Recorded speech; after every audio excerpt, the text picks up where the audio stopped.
Hey guys, my name is Scarlett. I'm currently active duty in the Marine Corps, and this video is how to EAS out of the Marine Corps.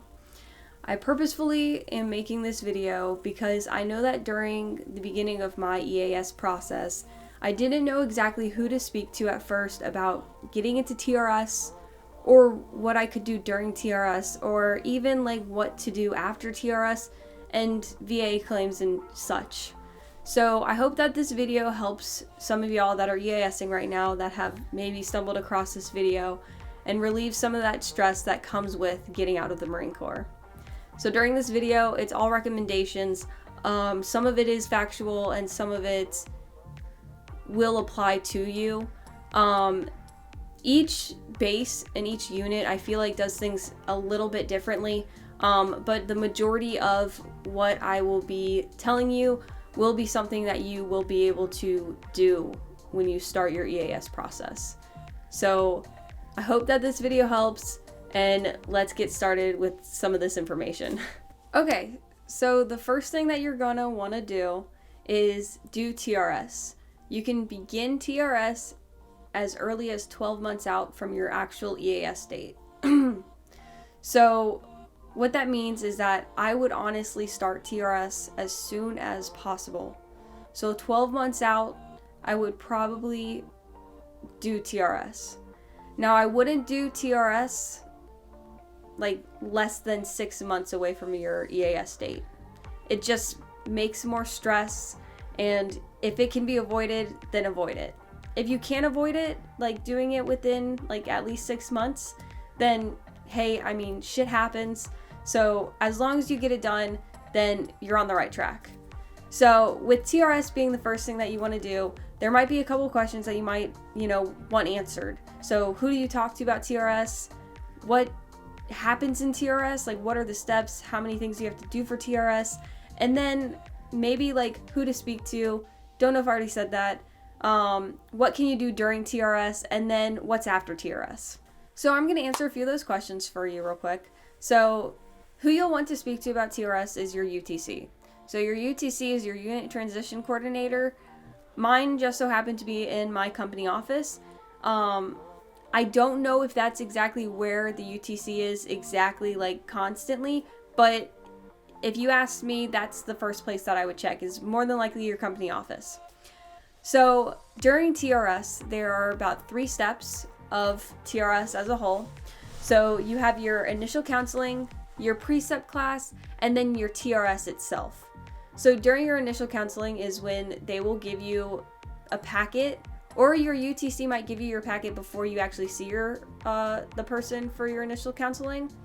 In that packet, there are some courses that you do have to complete. At the end of TRS, you'll have a capstone, which is your capstone review is when you speak to another coordinator and go over your resume, your financial budget, and then they just make sure that you signed your e-form and then all of that other stuff. So, yeah. So, after TRS and during TRS, this is my recommendation for you. When you start TRS, you don't need your medical or dental records.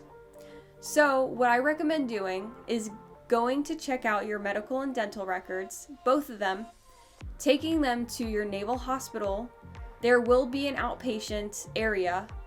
So not outpatient area, but an outpatient, what is it called? Outpatient records. So outpatient records is where you'll go to in your naval hospital. So you'll ask them to make a disk copy of your records. It'll take about 10 to 14 days.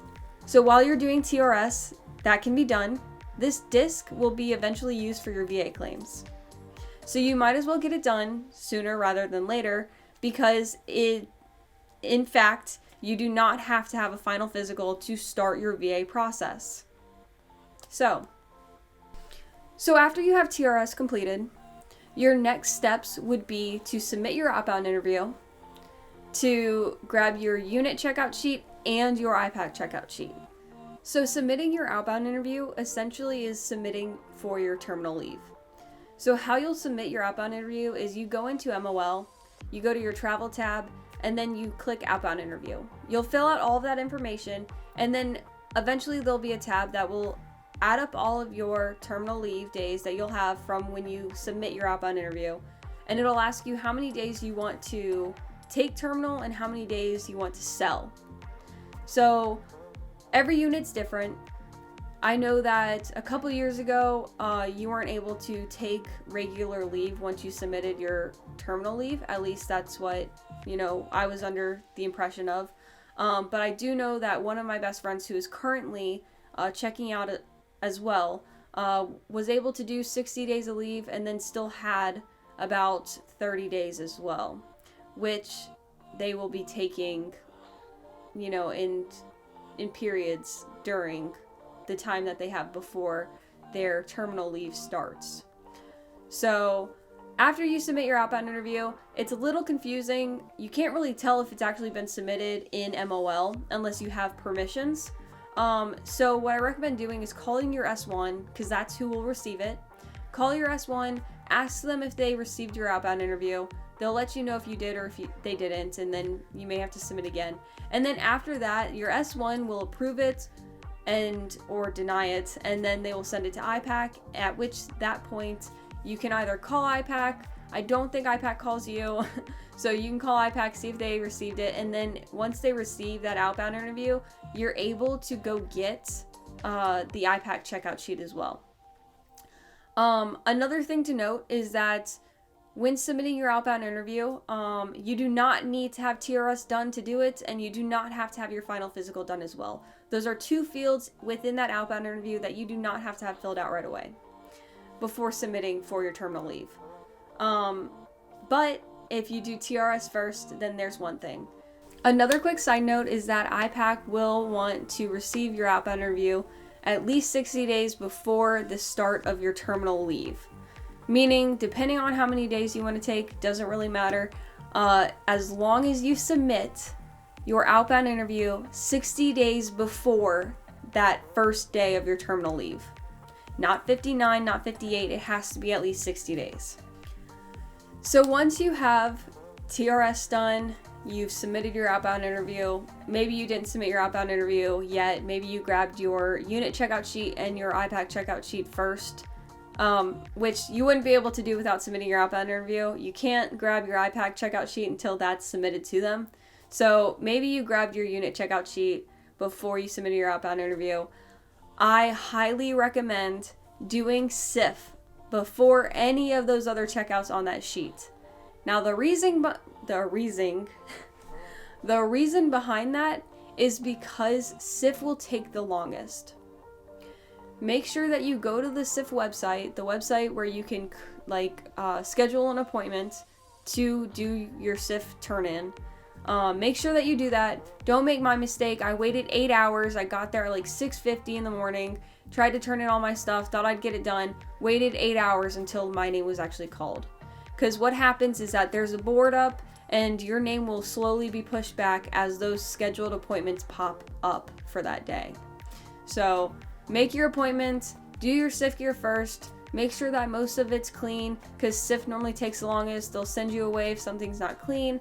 You'll have to buy stuff if you're missing stuff or have to fill out a flipple. So just SIF should be the main priority when you start your unit checkout sheet, if you were asking me.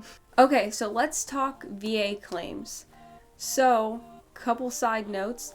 You do not have to have your final physical completed before you start your VA process.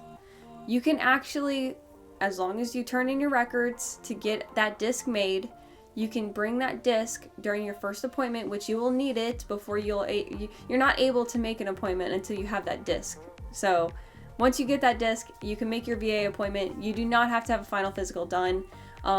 There was a lot of things that were being said that you had to have a final physical done. It's not true. You don't.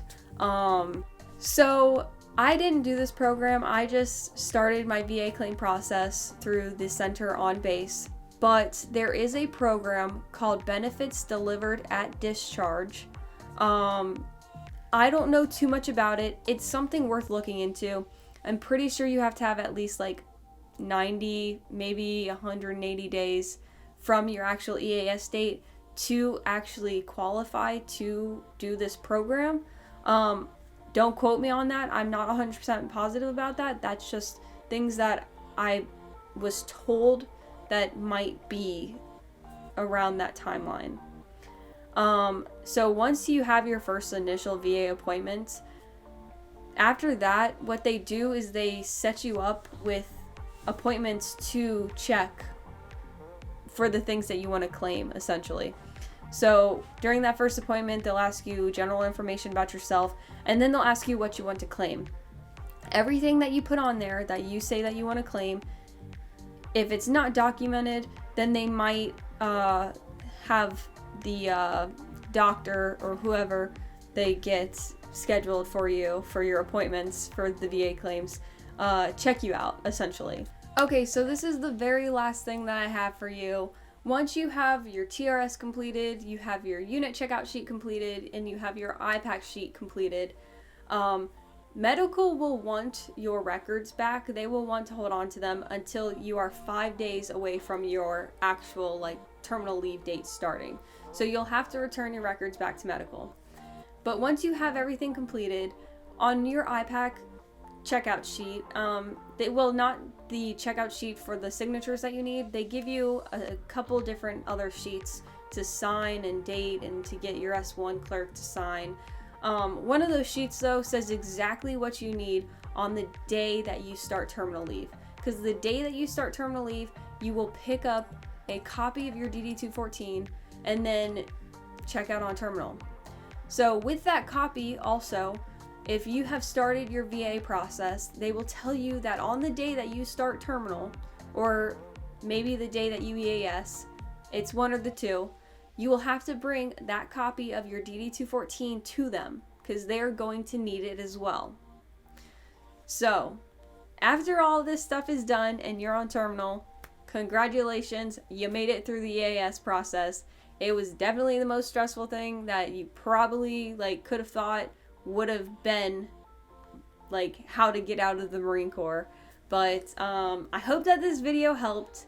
That's all I can say. I definitely made this video really quickly because I feel like this is information that just needs to be given. It needs to be given because when you're in the Marine Corps, you don't know how to get out. The people that are getting out aren't really concerned about informing you on how to get out or what to do about getting out. They're just concerned about getting out themselves and doing things for themselves, figuring out what they're going to do out of the Marine Corps, getting, enrolled in college and stuff like that. So I hope that this helped.